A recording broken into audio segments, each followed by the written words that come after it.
Who would like to start? Mr. Gray from the BBC. Hi, Kenny. Obviously, the result maybe wasn't ideal in terms of, what was the expected result maybe, but the second half performance in particular, where you matched them, you drew 1-1 over the 45 minutes. How proud are you of that performance out there?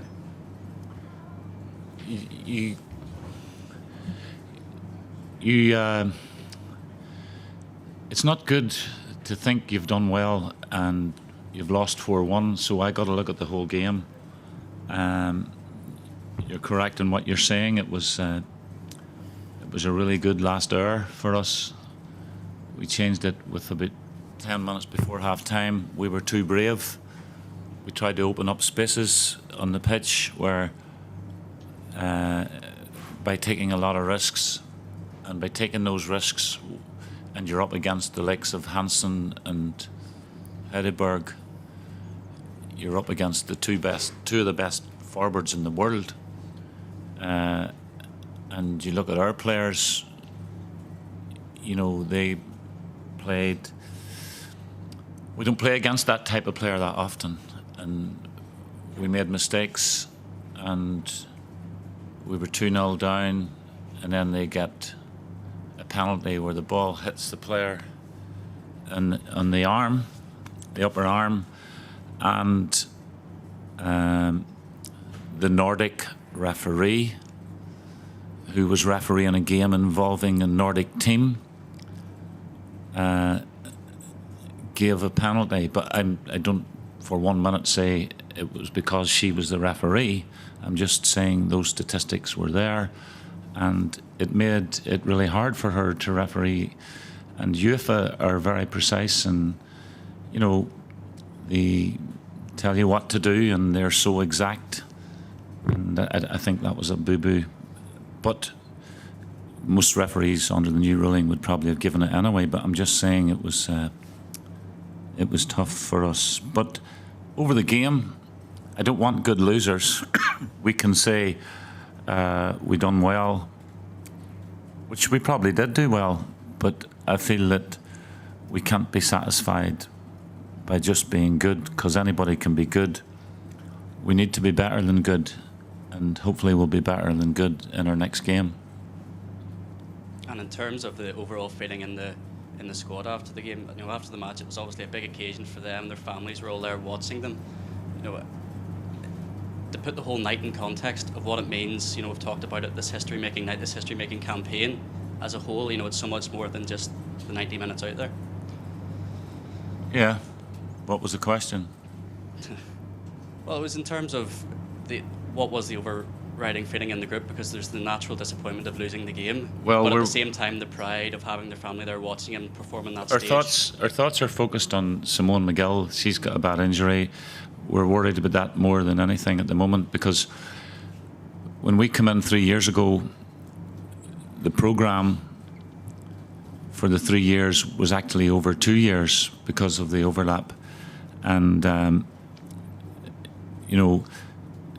the progress that we've made is phenomenal, but there's more growth there.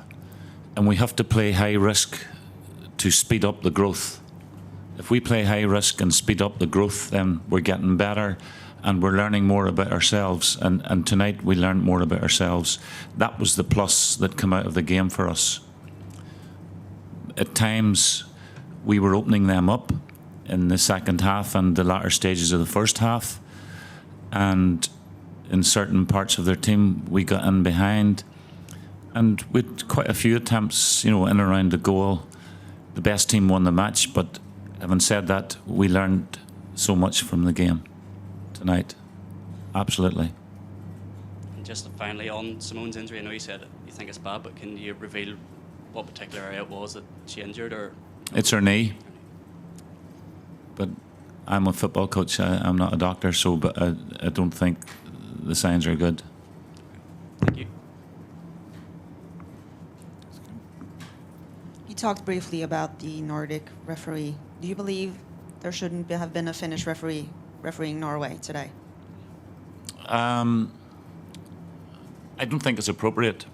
I'm not blaming that for our defeat by any stretch, but I'm just saying I don't think we should talk too much about that because it's a side event. But I'm just talking to you as people. Are you people with the same types of feelings that we all have? You don't. It's not a big thing.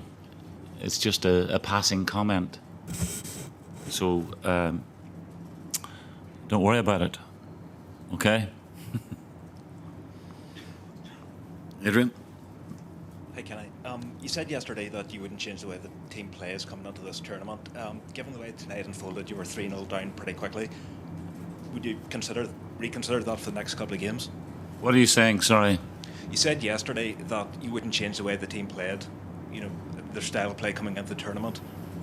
Will you reconsider that? It's very generic the way you've put that, because when you say we're not going to change the way the team plays, we're talking about the whole impact of the team.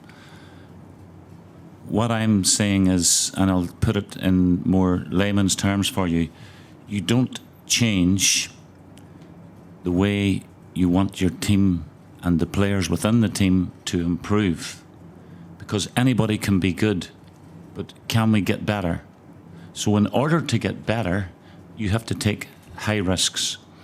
If we don't take high risks, the experience that the girls get from this tournament will be non-existent. We must take risks to make mistakes, to learn. That's the order that you do it in. And that's exactly what I meant. If we are cowards and we just play not to lose, then we'll not get better as individuals and as a collective. How much do you think you've learned from tonight? We learned a lot, an awful lot. The experience for the players, with 5 under-21s on the pitch at one time, and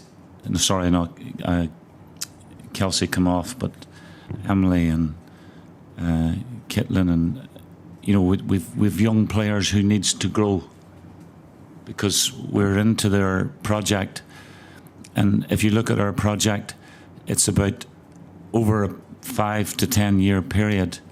We've had 2 years, even though the lapse was 3 years. Because of the pandemic, we've had 2 years together. And we're improving all the time. But we got to go up the next step. So we got to start making more mistakes if we want to get better. Okay. Anyone else? Okay. Hi. It was a loss, but there were some very good performances from players like Abby McGee, who doesn't have a great deal of experience. That's got to be really exciting going forward. Absolutely. Abby is one player that showed tonight that she's at a really good level, and she's improving all the time. She's just one player. So, I hear coaches talking about, you want to see our under 18 team or under 15 team. We've won 20 matches in a row, but that's not relevant. It's how many players that you develop. And if we can develop the players, then the whole nation will get better if we develop them in a way in which they improve. So it's important we don't take shortcuts in that. But we also have to take hits. Like, how many teams can live with this Norway forward line? Is that an issue for England? If you look at their centre-backs and you look at the 2 centre-forwards of Norway, it could be an issue. But, it's none of my business how that goes. It kind of is your business in the group, but I just wanted to know as well how pleased you were for Julie to get the goal, and a stalwart of your team for so long. Getting a goal is okay. It's not brilliant that we've got a goal. But having said that, and this tournament is 3 years old, which we've played 2 years of, Norway have conceded 1 goal in all of their matches.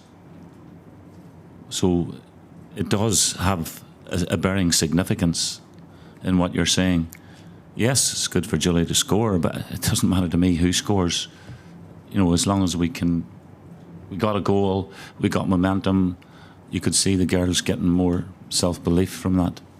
And how much does this performance make you look forward to taking on Austria? Yeah, well, Simone will be out of that game, which will be a big loss to us. You know, as you know, strikers are hard to come by, and we've got development strikers. We've got another.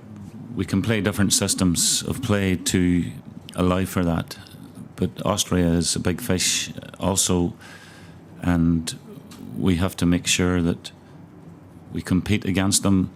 And I'd be really happy if we do well against Austria and do well against England. It would make the tournament for us. But we want to win. We're only human beings. We want to win every match. And if we can win every match, I'll take that. But not at the development stage. Kenny. Sorry, you say you were too brave in the first 20 minutes, and then you had to change it. So was it just a question of being a little less brave, or, because then you talked about if you're the cowardly aspect, how much did you have to make things and change things? Well, we had to change things to get some momentum. So when you want to get momentum, you have to tweak some of the things and you don't always get it right. You have to tweak it so that it's giving you an opportunity to get more of the ball, to try to match the opponent. I was really worried, to be honest, because they're so good. And the first 15 to 20 minutes, I think we all agree that the players were a little bit nervous in that period. It was a first experience. I think I'm right in saying Norway have been in 9 semi-finals and 6 finals. Not 6 finals tournaments, 6 finals since 1985. So they have the experience as a nation and as a team. We haven't. And so we're still groping to get the right selections and the right team balance. Okay. Final one? Yeah, Kenny, Norway had a significant advantage in possession. How did your keeper keep you in the match, and what do your defenders and midfielders need to do better in the next group matches? The keeper didn't have any outstanding saves to make. They were all saves that you would have expected her to make. It was good that Jackie come back tonight because she'd taken a little dip. She'd left Sweden to come back here, and obviously there's a lot of stuff going on there. So it does have an effect. But Jackie's showed tonight that she can come back and be very good. In relation to, can you tell me what your other question was? Yeah, what do the midfielders and defenders need to do better in the final third for the next group matches, just to prevent the amount of scoring and goal? Probably retain the ball. In the first half we didn't retain the ball. In the second half we did. That was the significant difference on our 2 performances tonight. Okay, folks. Thank you very much. Thank you. Sorry, that's a wrap.